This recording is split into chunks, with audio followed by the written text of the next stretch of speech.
Hello, Class 8. A very good morning to all of you. I hope all of you are doing fine and healthy at your home or at your place. So, class, as you know that we are doing the fifth chapter of civics, which is judiciary, and we have covered topics like what is the role of judiciary and about the independence of judiciary. Now, moving on for today's session, today we are going to discuss about the structure of court in India, which is the highest court and which is the lowest court. We are going to discuss the structure of court in India. Now let's begin with the session. So class, there are three different levels of court in our country. We have three different levels of court in our country, and there are several courts at the lower level, while there is only one at the apex level. So class, you can find several courts at the lowest level. At the bottom you can find several courts, but there is only one court at the highest level. Okay, as we all know that we can have one in the highest level and several in the lowest level.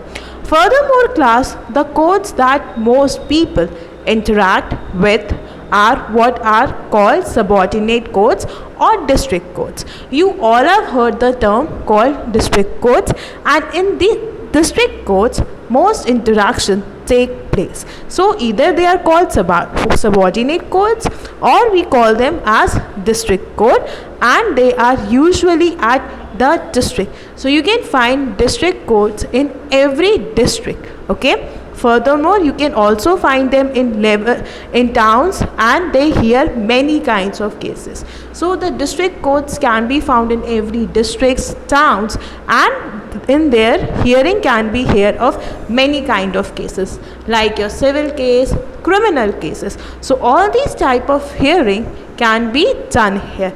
Next thing is about that class.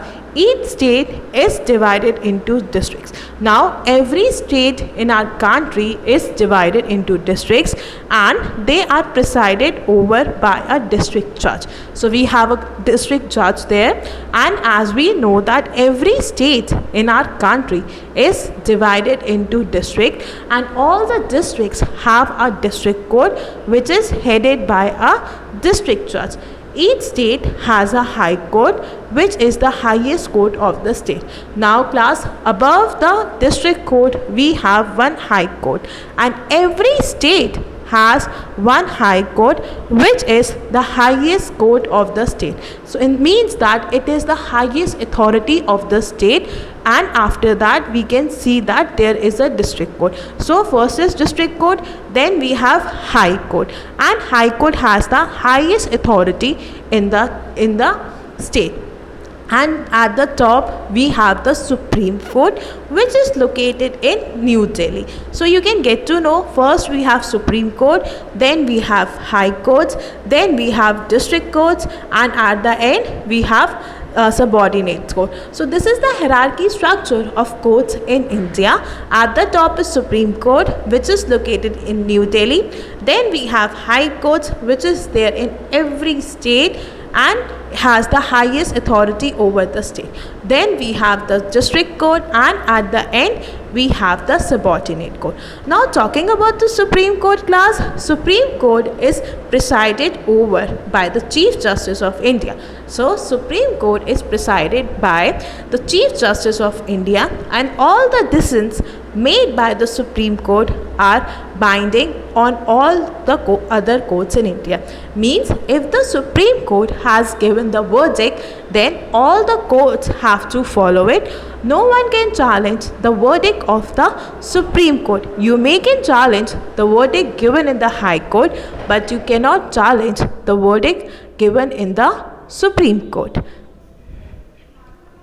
Next thing is this about class.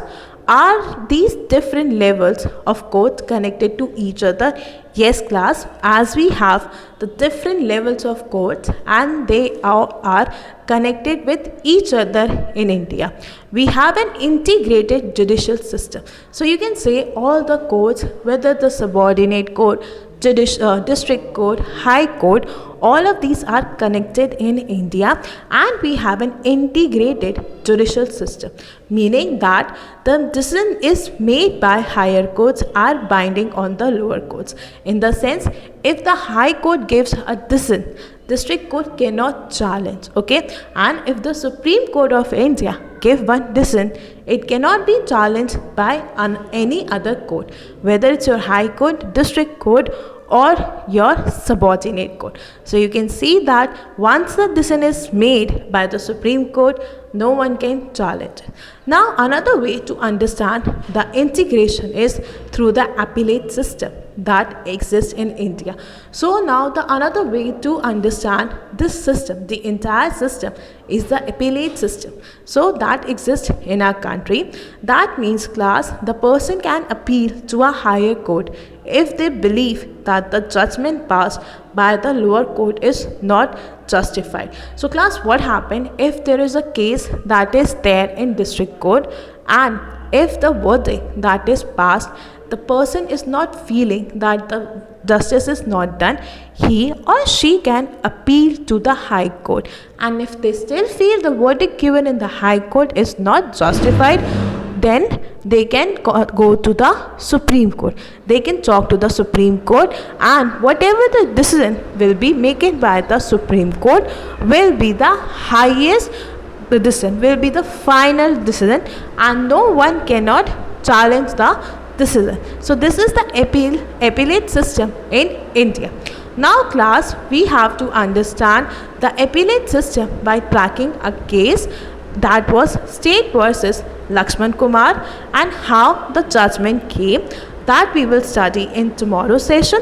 Till then, read the chapter and submit the work on time. Thank you.